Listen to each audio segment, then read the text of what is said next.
Benvinguts a un nou episodi d'Agropodcast. Avui tenim amb nosaltres a la Tània. Gràcies, Tània. La Tània és la directora del Diari Analític de Lleida. Explica'ns una mica com has arribat aquí al Diari Analític i quina és la teva trajectòria. 3, 2...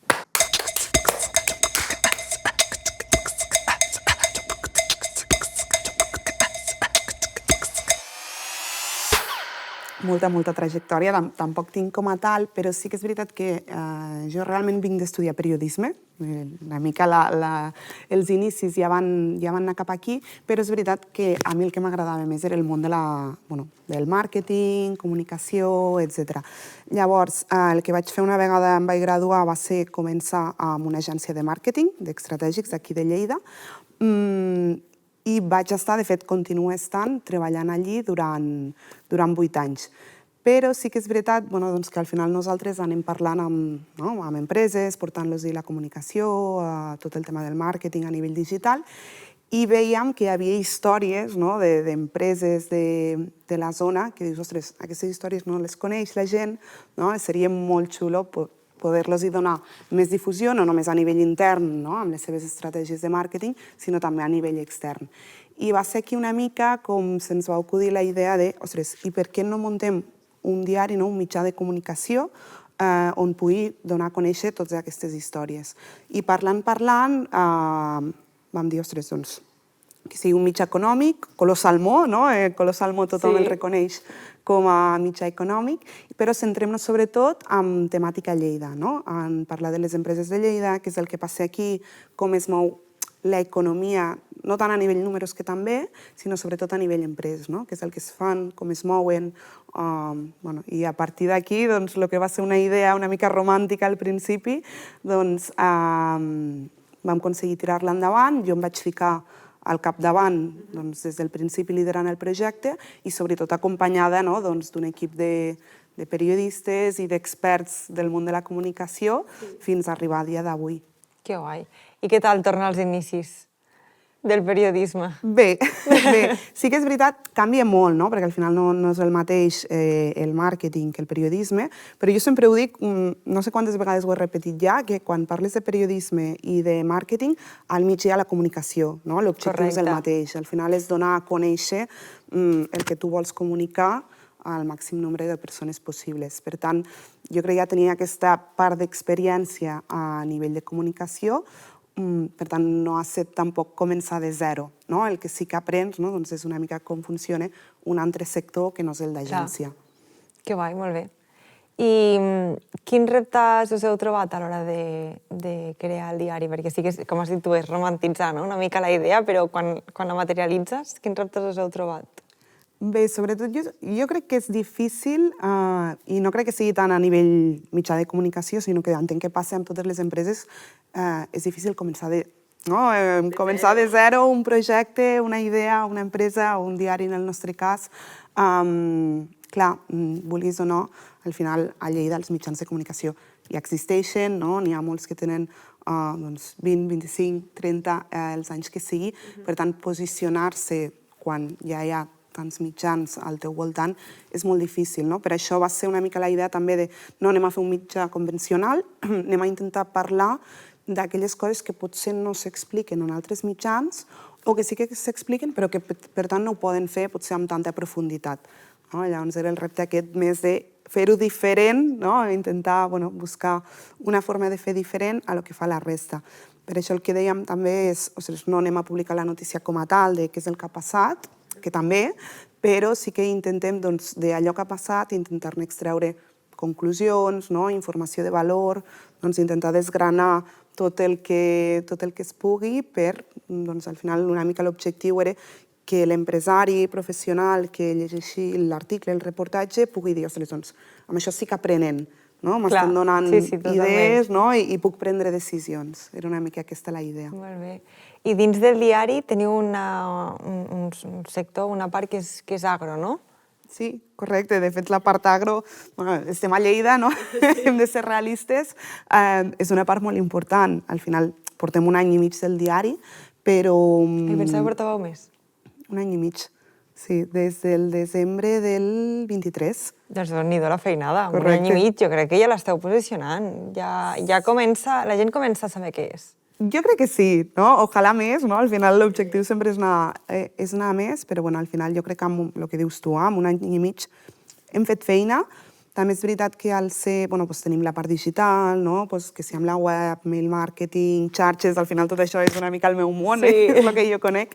Per tant, això sí que va ser molt fàcil, però la part en paper, bueno, doncs, també vam dir, bueno, fem la trimestral, pel que et deia, no? Per no publicar la notícia d'ahir, Clar. sinó publicar més en profunditat doncs, algun informe, estudis, reportatges, entrevistes, i clar, llavors, comptant que és trimestral, doncs hem publicat 6, no? Vull dir, ara en breu farem el 7è.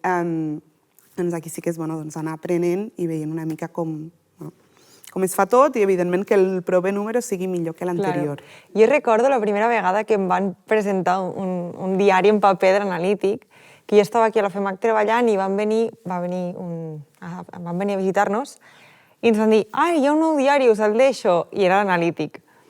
I res, doncs a partir d'aquell moment jo us vaig començar a seguir. I al cap d'uns mesos era la Fira de Sant Miquel a Lleida, a l'octubre. Correcte. I recordo que va venir un senyor i portava diversos diaris i deia, no estic fent difusió, és un nou diari, i me'l va venir a presentar i dic, no, se el conec. I la cara d'il·lusió de dir, el coneixes? Ah, sí? Clar, en aquell moment portàvem no arribava l'any, no? I de fet devia ser doncs, això, el quart número.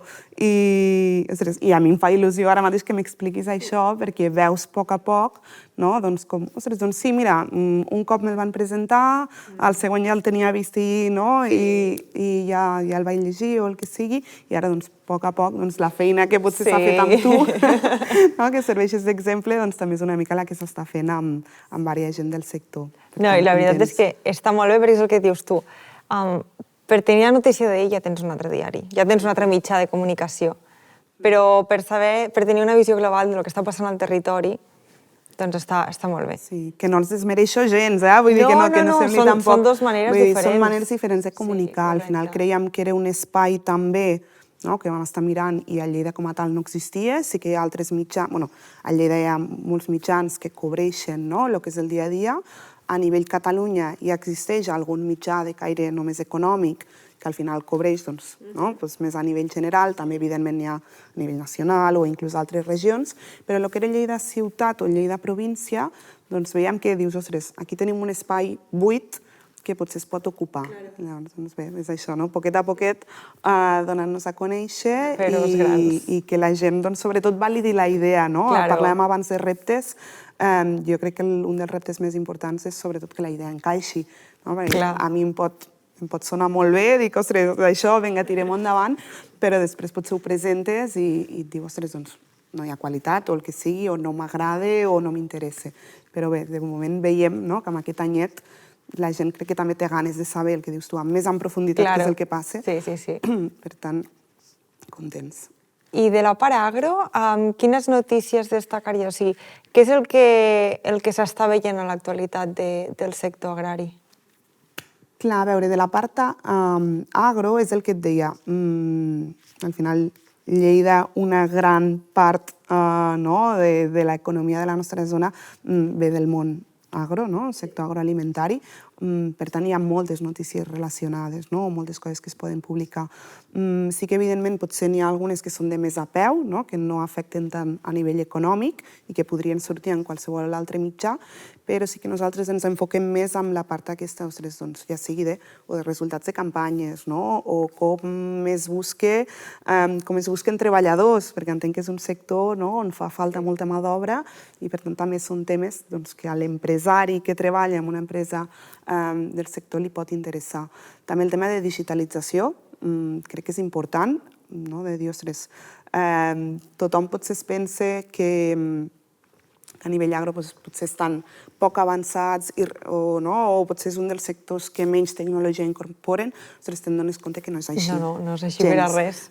Que tots tenen el camp superdigitalitzat i controlat. Hi ha moltes tecnologies que utilitzen a nivell de reg. Ara podria pensar i em vindrien molts exemples, però que tots poc o molt cap a una vessant o cap a una altra, utilitzen molta tecnologia i molta digitalització darrere d'això, de la seva feina. Llavors, és una mica el que intentem, no?, donar a conèixer de que al final és un sector professionalitzat, crec que és l'important, de poder anunciar i veure una mica, no?, que és això, tot el que mou o ajuda a l'economia de Lleida. Sí, mira, en un altre episodi hem parlat amb Miquel Gibert de l'Eitat i ell ens deia que ara els agricultors et venen amb una aplicació al mòbil. Et venen amb d'aplicacions i deia, no, és que tinc amics que en un futur diuen que els joves s'ho passaran molt bé al camp, perquè tenen el robot, tenen el dron, tenen el tractor i tenen, o sigui, tot al seu abast. Correcte, és que al final no és anar, no sé, jo penso, no és anar a collir com se podria entendre fa 40 anys, és que hi ha molt més. Sí, ara hi ha robots que t'ho colleixen. Correcte, i màquines, no? Tenim empreses aquí de la zona que es dediquen precisament a fer màquines per recol·lectar la fruita, la verdura, robots, no? També hi ha moltes startups. Sí, mira, la FEMAC va començar com a associació només de maquinària, o sigui, de fabricants de maquinària agrícola, perquè era el moment, no? Era el que estava emergent. I ara ja està al camp, a tots els camps, ja s'ha normalitzat. I ara el següent pas és tecnologia més punta, no? Amb la IA i coses així. Sí, és això, és veure com, en funció de com sigui la teva empresa, com l'acabes d'aplicar. Hi ha gent que és això, no? Parlàvem de màquines de recol·lectar, però després també el que deia abans, no? Tenir un sistema de control de reg o tenir un sistema per, no sé, traquejar, no?, com està cada zona de tota la teva finca o inclús per el control dels treballadors. Al final vas posant exemples sobre la taula i te surten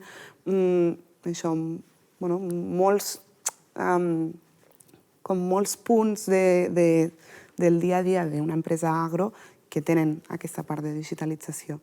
I t'ho he de preguntar, des de la part d'estratègics, com veieu la comunicació de les empreses del sector? Perquè ens han anat dient que a poc tota la digitalització va avançant i va entrar en el camp i mira, l'any passat, a la primera temporada, ens explicaven que els agricultors van passar del YouTube al TikTok. Aquesta temporada ens han explicat que hi ha la digitalització, o sigui, la paraula que més s'ha repetit, si l'any passat era el networking, aquest any és la digitalització, les aplicacions, els drons.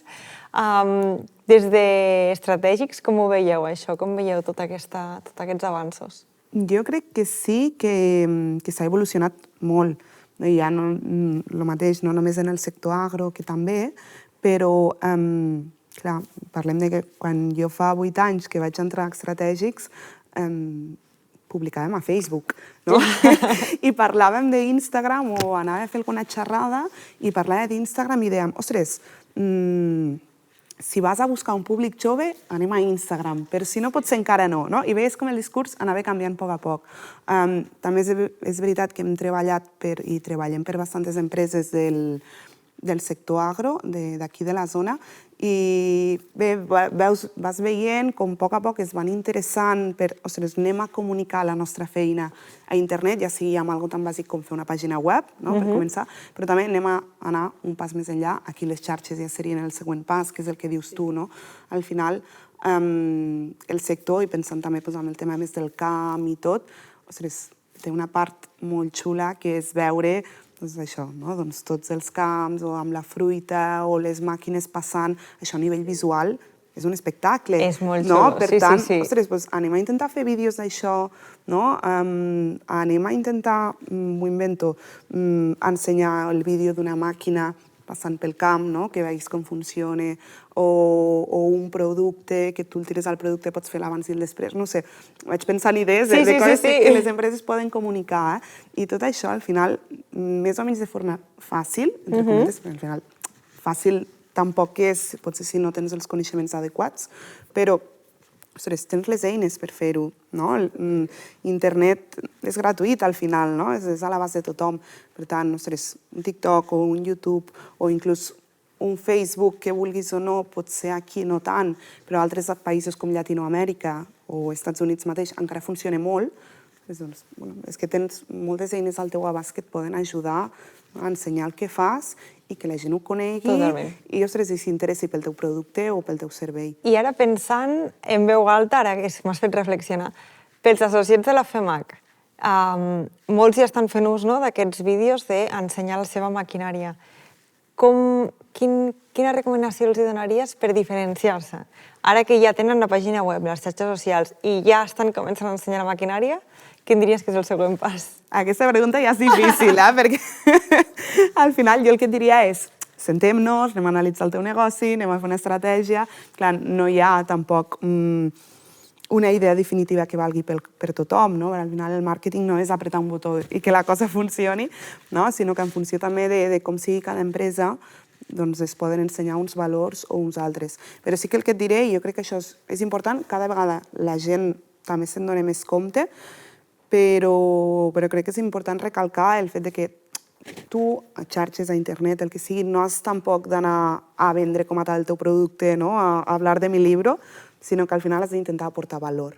No? Correcte. No és tant només ensenyar la màquina al camp, que també i és xulo de veure, sinó plantar-te davant de la càmera i explicar, ostres, doncs, un cas d'èxit de com gràcies a aquesta maquinària s'ha reduït o s'ha millorat amb un 30% la producció o quins beneficis té utilitzar aquest producte i posar sobre la taula, no? Vull dir, al final intentar donar aquesta informació de valor que vagi un pelet més enllà, que no només dir que el meu producte és el millor, però al final tots podem dir que el nostre producte és el millor, no? Sí. No, i en un mercat, jo crec que ara mateix saturat, on hi ha molta informació, tothom s'està venent, crec que és un moment en el que es pot parar, reflexionar i això, mira, com podem aportar valor? Humanitzem la marca, expliquem els beneficis, expliquem un cas d'èxit, al final és un testimonial, no? I va, per acabar, l'última pregunta. Quin consell, quina recomanació li donaries a un jove que vol iniciar-se al sector? Unes quantes, no. No, realment, al final, jo crec que el més important és que algú tingui ganes, que tingui actitud, no?